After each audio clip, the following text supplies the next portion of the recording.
as traffic starts to pick up as we approach the 6 o'clock hour, people will need to be very careful. Here's a look at some of the roads. Right now, we are traveling west on Chestnut. We're kind of in the center city area of town. Hey Facebook, Shayla Patrick here with KY3, and we are in the car doing our little street patrol this morning. We'll be joining you guys in just about a half an hour on KY3 News with a live look at the snow-covered roads. This is a good example of how all that flooding we had earlier damaged some city roads. Now, water got up underneath the pavement, causing it to ripple and causing large chunks to pop out. Another check of the roads for you. It is about 5:36 and we are still driving around Springfield. Right now we are headed eastbound on Sunshine. There's certainly a lot of snow and ice on the roads, causing some problems for some drivers. Things are looking much better here than they did last night, and fortunately there are no injuries or deaths reported from this latest round of flooding that we know of. Here's the situation right now. Take a look at the intersection of National and Chestnut. Most of the water has gone down. Of course, trail users aren't the only ones who will be impacted by this construction.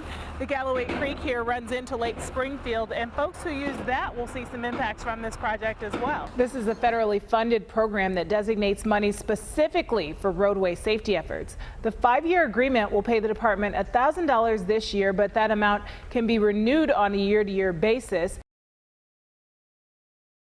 Many drivers who go through Bolivar are all too familiar with this intersection. I've heard of several accidents, usually a couple times a month. Over the past 5 years, there's been 46 crashes at the Route 13 and YU intersection, including one fatality crash.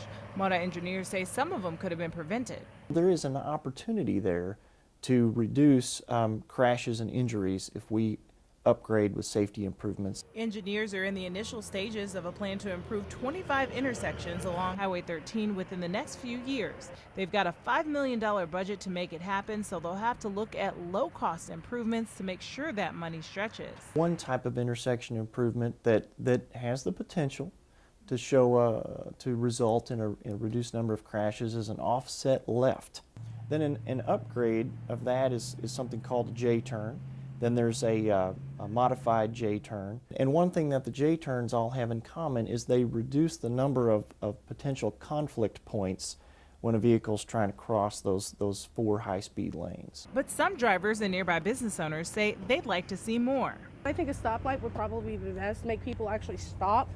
At first it would probably, people would complain about it, but I think in the end it would be best for everyone. MoDOT will hold 5 public meetings at different spots along the corridor to give people a chance to learn about the project and make suggestions. We're going to try to put that puzzle together along with the public feedback that we get to come up with the best solution that has the greatest chance of making a significant reduction in crashes, injuries, and fatalities along the corridor. In Bolivar, Shayla Patrick, KY3 News.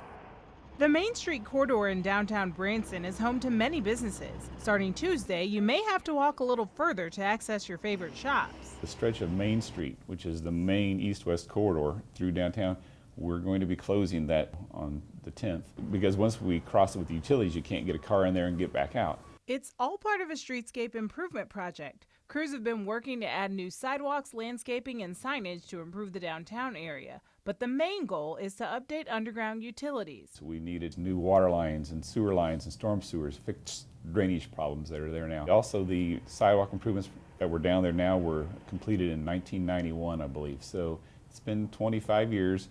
And they were showing their age. Local business owners we spoke with say they're looking forward to the work being done. We're very excited about the streetscape. We're so appreciative of the city of Branson stepping us up for us in this endeavor, and just thrilled to what it's going to be. But there are challenges that come along with the renovation. Having Main Street closed will be a bit of a change, but they're hopeful regular customers as well as tourists will still come by. We just want to get the word out that there are many businesses still open downtown and on Main Street and surrounding streets, of course. And we're here, and there will always be a way to get to our front door. So during the project, your best option to get to some of your favorite downtown Branson businesses is going to be to park and then walk.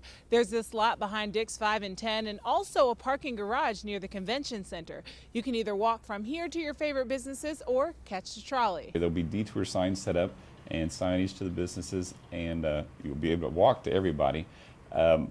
Just be patient through the next few weeks so we can get in and out and make it better. In Branson, Shayla Patrick, KY3 News.